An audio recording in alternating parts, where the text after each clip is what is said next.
Bonjour, Damien Woudy, Inside Vision, donc avec mon associé Denis de Rousseau. On a créé la société, la start-up Inside Vision pour permettre l'inclusion. Alors l'inclusion, c'est un très grand mot, hein, c'est un beau joli mot. Jusqu'à aujourd'hui, en fait, pour les personnes aveugles, parce que c'est un produit dédié aux personnes aveugles et malvoyantes, il y avait du matériel qui existait en braille, mais qui était réservé à la personne aveugle et surtout à l'accompagnant connaissant le braille, connaissant le monde du handicap visuel. Ce qui ne permet pas l'inclusion, ça permet juste une intégration. Et c'est là qu'on voit vraiment le terme intégration-inclusion, où on voit vraiment la différence. Donc on s'est dit, pour pouvoir faire un produit inclusif, il faut que ce produit soit aussi bien utilisable par une personne aveugle, ce qui est quand même le but, que par une personne voyante. Et donc d'enlever la barrière du handicap par l'accès à l'outil numérique et physique. Comment on a fait? On a pris une tablette, en fait c'est une tablette qu'on a créée nous de A à Z, hein, c'est pas une tablette qu'on a encapsulée. On a tout d'abord mis, la première chose qui est importante pour la personne aveugle, c'est le braille. C'est-à-dire qu'on a une barrette braille de 32 caractères permettant à la personne aveugle d'avoir accès à l'ensemble des informations que vous allez retrouver sous Windows. Ça, c'était quelque chose qui n'était pas très compliqué à faire. Par contre, ce qui était compliqué, c'est de donner accès à l'univers tactile. Et on sait que le tactile, aujourd'hui, il est de plus en plus présent, il le sera de plus en plus dans le futur. Mais pour une personne aveugle, le tactile, bien qu'on le toucher soit le premier sens de la personne aveugle, quand on est sur une surface plane, eh ben, ça pose des problèmes parce qu'on n'a plus aucun repère. Donc ce qu'on a fait, c'est qu'on a pris un verre Gorilla Glass de haute qualité et on a creusé le verre pour que la personne aveugle puisse retrouver son clavier d'écriture. Donc le clavier braille, ce qu'on appelle le clavier Perkins pour les aveugles, qui est connu par tous les aveugles. On a creusé le verre de façon à ce que la personne aveugle puisse avoir accès à son clavier d'écriture. On a le clavier de lecture. Mais ce qu'on ne voulait pas, c'est que ça handicape le voyant. Parce qu'en fait, notre produit est là pour quoi? Pour déshandicaper le voyant.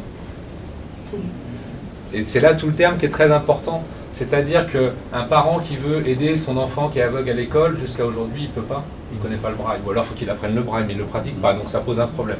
Là, en fait, on a creusé le verre de façon à ce que ça ne dérange pas au niveau de l'écran que vous avez sur votre tablette.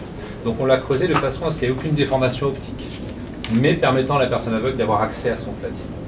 Et puis on s'est dit, mais sur une tactile, c'est bien joli, mais le tactile, quand vous l'utilisez vous cliquez directement sur ce que vous voyez. Ça, pour une personne aveugle, ça ne veut strictement rien dire. Parce que si vous cliquez à sa place, il va voir le résultat de ce que vous avez cliqué, mais il n'a pas vu ce que vous avez fait. Donc on travaille sur un système d'exploitation, c'est Windows, hein, c'est Windows 10, mais on a complètement chanté la navigation tactile de Microsoft. Et on a mis notre navigation tactile, qui impose un déplacement objet par objet. Donc on se déplace n'importe où sur l'écran. Et quand l'objet est focusé, c'est-à-dire qu'il est sélectionné, je vais faire un double tap n'importe où sur l'écran. Donc je ne demande pas non plus à l'aveugle de travailler horizontalement, parce que pour un aveugle, travailler horizontalement, ça ne veut strictement rien dire. Garder un droit, c'est pas facile. Et ce qu'on a fait surtout, vu qu'il y a quand même une navigation partagée entre ce que voit la personne voyante et ce que voit la personne aveugle, un des brevets qu'on a posé, c'est qu'on est sur un écran 10 pouces sur notre tablette. Mais on a une matrice tactile de 12 pouces. Ce qui permet justement d'avoir une gestuelle commune entre le voyant et l'aveugle sur le contenu, mais d'avoir une gestuelle dédiée pour la personne aveugle par rapport à ses informations propres qu'elle a besoin d'obtenir. Donc voilà le produit qu'on a réalisé, et ce qui permet vraiment une inclusion scolaire. Donc maintenant l'élève peut vraiment aller dans n'importe quelle école sans avoir un professeur spécialisé, ou au moins pour l'apprentissage du braille, mais au niveau du dialogue entre l'instituteur et l'élève, elle est commune. Aujourd'hui à l'école, vous devez voir ça avec vos enfants, de plus en plus c'est des travaux de groupe, en binôme, en trinôme. Et ben là, la personne aveugle va pouvoir vraiment être en binôme, en trinôme, parce qu'ils vont travailler sur le même produit. C'est-à-dire que le voyant va pouvoir travailler avec le clavier AZERTY qui va être tactile, et la personne aveugle va pouvoir travailler directement sur le clavier braille qui est aussi tactile. Et on travaille dans un document commun. Donc ça, c'est pour l'école. Pour l'entreprise, ça va être exactement la même chose. Vous avez un collaborateur aveugle, vous devez travailler sur un document commun, et bien vous allez pouvoir travailler sur ce document commun parce que je n'impose pas aux voyants d'apprendre le braille pour pouvoir communiquer. C'est chacun avec son handicap, l'aveugle doit lire le braille, et le voyant qui ne lit pas le braille va pouvoir avoir accès à l'information. Donc ce qu'on veut faire avec ces produits-là, c'est qu'on ne s'intéresse plus qu'à la compétence de l'usager, et non plus à son handicap. Donc ça veut dire qu'en entreprise, on n'a plus besoin de poser de problème. Ah oui, mais un aveugle, c'est compliqué, qu'est-ce qu'il va faire, dans quoi il va travailler? Non.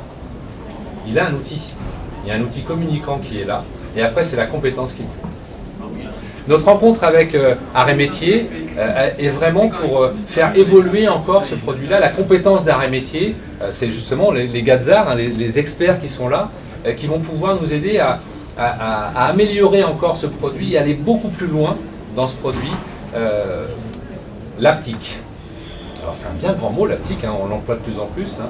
C'est d'avoir un ressenti de ce qu'on fait sur du tactile. Aujourd'hui, quand vous êtes sur votre tablette tactile ou votre smartphone, vous voyez ce qui se passe. Donc quand vous faites une action, il y a une réponse automatique parce que vous avez un retour visuel de ce qui se passe.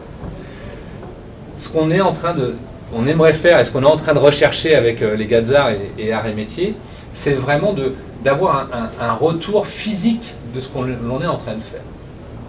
Et donc c'est tout le travail qu'on est en train de faire avec Arts et Métiers aujourd'hui, de trouver la compétence, de trouver les structures, ou les startups existantes aussi, qui nous permettent d'avoir accès à ça. Pourquoi? Parce que là on est sur un produit qui est nomade, qu'on va avoir individuellement. Mais si on prend les DAB, à 5 ans les DAB sont plus accessibles pour les personnes aveugles, parce que vous êtes en 100% tactile. Ce qui est normal, parce que le tactile... Non. Vous prenez un lecteur de carte bleue, et bien c'est pareil, ils vont être tactiles à 100%. Comment fait la personne aveugle pour payer? Malvoyante, vieillissante, intellectuellement, qui a des problèmes pour mémoriser au niveau des touches. On va être sur du tactile, comment il va pouvoir se représenter?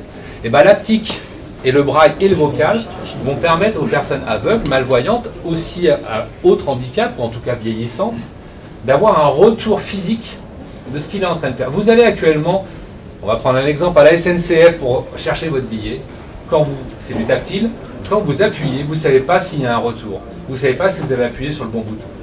Et bien toute notre connaissance et le travail qu'on fait avec Arts et Métiers là-dessus, c'est d'avoir un retour physique de l'information que vous faites. Donc de pouvoir adapter les DAB pour qu'ils soient complètement accessibles pour tous. Et ce n'est pas que le handicap visuel. Ça concerne tout le monde, vous y compris. Donc on est là pour déshandicaper les valides. Le partenariat avec la Caisse d'épargne est important. C'est vraiment quelque chose qui me tient à cœur parce que dans tout ce que vous avez dit tout à l'heure, il y a réellement quelque chose de commun qu'on va pouvoir faire ensemble. Vous avez vraiment l'apport financier, d'aide financière, mais d'expertise. Notre produit actuellement, au niveau de la matière, il est fabriqué en Allemagne parce que la seule compétence qu'on a trouvée pour usiner du verre correctement, pour usiner de l'aluminium correctement, parce qu'on a tout fait en aluminium, avoir un traitement laser. On aimerait bien pouvoir le faire en France. Donc le réseau que vous avez, vous, dans vos agences d'entreprises qui ont peut-être des machines d'usinage permettant de faire ça, et bien d'avoir ce relais entre sociétés françaises pour pouvoir avoir un produit qui soit réellement complètement 100% français. Même si tout le montage est fait chez nous, mais on va se fournir ailleurs parce que l'industrialisation au niveau de ce type de matériel-là, actuellement en France, il n'y a pas beaucoup. Il y en a encore, hein, mais il n'y a pas beaucoup. Donc ça, par rapport à votre rayonnement au niveau national, eh ben, c'est de voir avec vos conseillers, dire mais si, il y a cette entreprise-là qui est en train de se lancer là-dessus ou qui est en train de revoir son modèle industriel, et ben là oui, on pourrait rentrer dans un vrai partenariat. Donc ça, on est vraiment dans quelque chose de complètement complémentaire. Voilà. Merci Damien. Merci beaucoup.